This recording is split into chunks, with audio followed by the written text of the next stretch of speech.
Sesudah peristiwa-peristiwa ini, setelah kepanasan murka Raja Ahasuerus surut,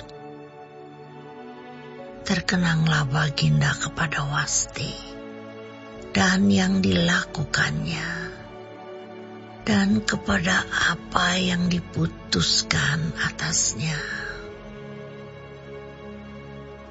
Maka sembah para biduanda raja yang bertugas pada Baginda. Hendaklah orang mencari bagi raja gadis-gadis, yaitu anak-anak dara yang elok rupanya. Hendaklah raja menempatkan kuasa-kuasa di segenap daerah kerajaannya, supaya mereka mengumpulkan semua gadis, anak-anak dara yang elok rupanya, di dalam benteng Susan, di balai perempuan, di bawah pengawasan Hegai, sida-sida raja, penjaga para perempuan. Hendaklah diberikan wangi-wangian kepada mereka. Dan gadis yang terbaik pada pemandangan raja, baiklah dia menjadi ratu ganti Wasti.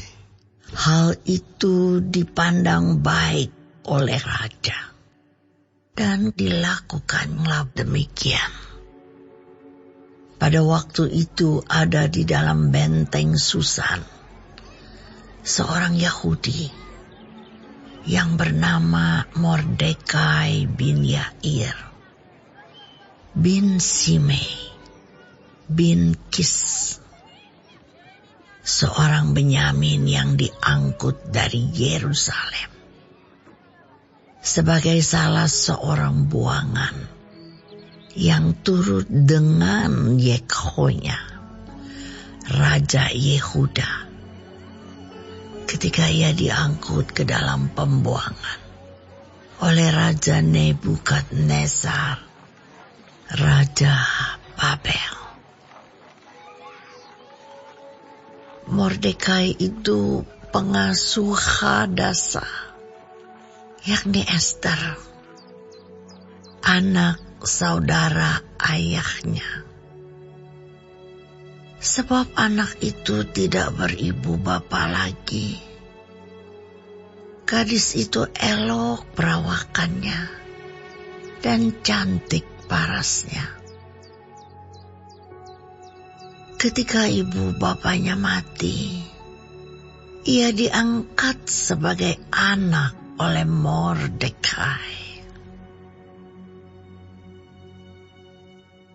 Setelah titah dan undang-undang raja tersiar, dan banyak gadis dikumpulkan di dalam benteng Susan, di bawah pengawasan Hegai, maka Ester pun dibawa masuk ke dalam istana raja, di bawah pengawasan Hegai, penjaga para perempuan.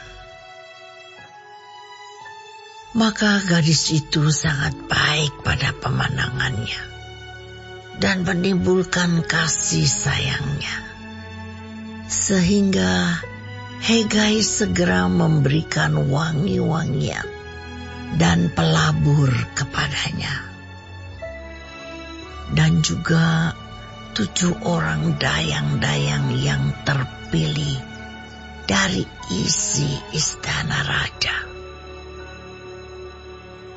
Kemudian memindahkan dia dengan dayang-dayangnya ke bagian yang terbaik di dalam balai perempuan.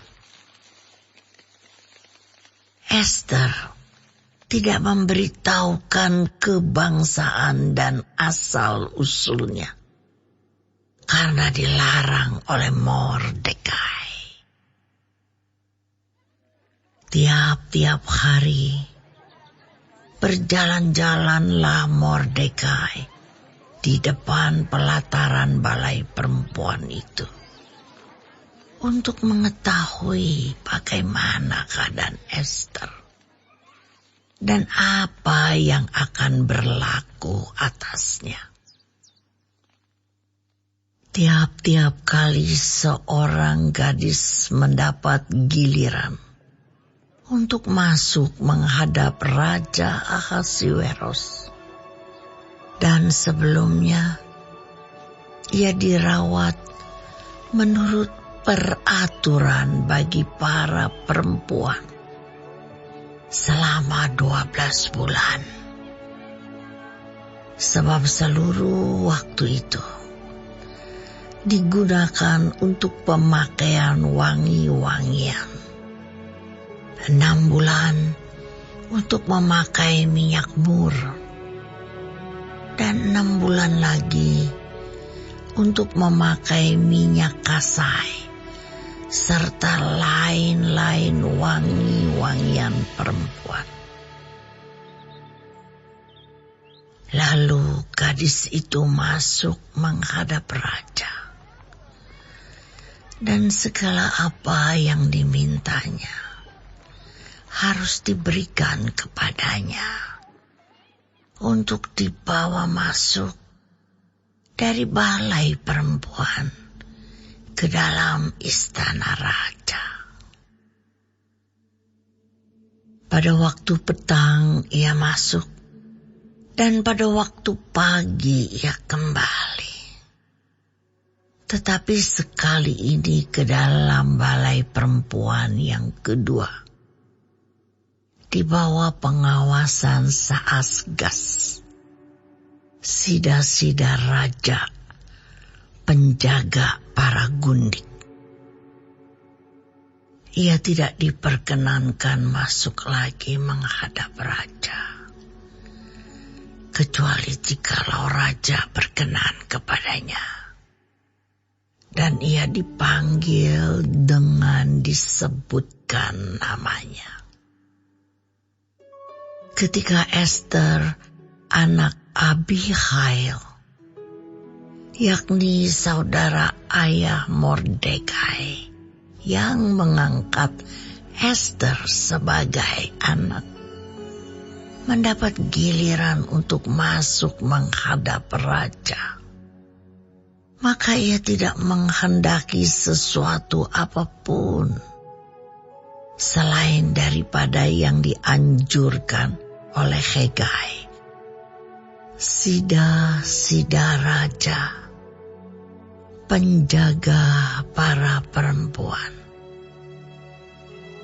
Maka Ester dapat menimbulkan kasih sayang pada semua orang yang melihat dia.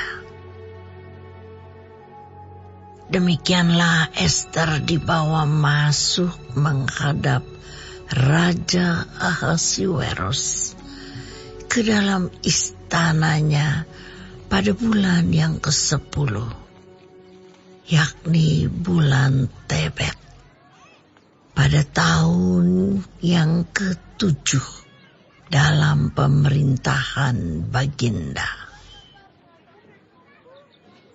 Maka Ester dikasihi oleh Baginda lebih daripada semua perempuan lain.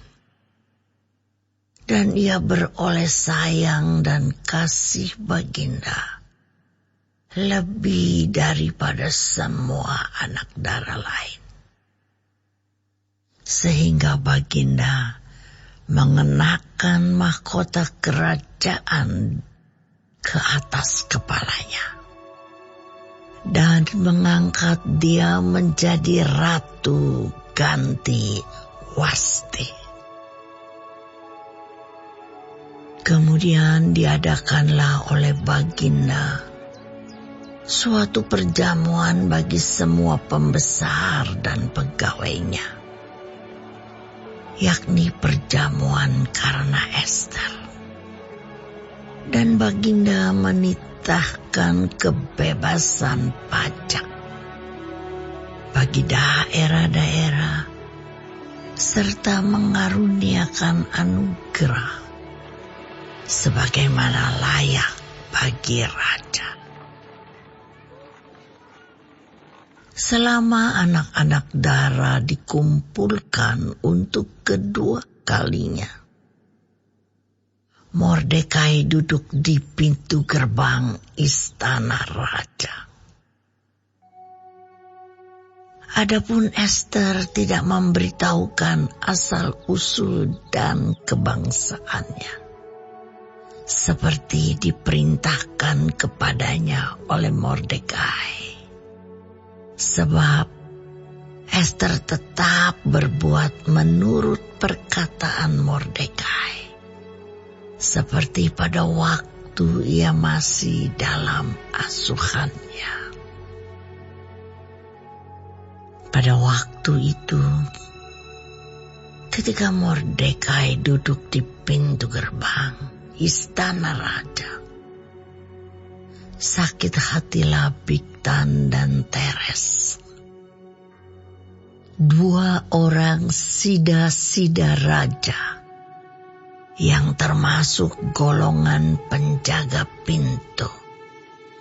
Lalu berikhtiarlah mereka untuk membunuh Raja Ahasuerus. Tetapi perkara itu dapat diketahui oleh Mordekai, lalu diberitahukannya kepada Ester sang ratu.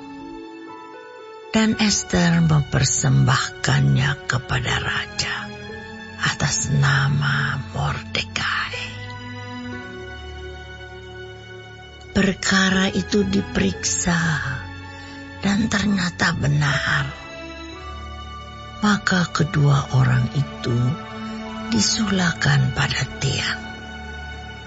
Dan peristiwa itu dituliskan di dalam kitab sejarah di hadapan raja.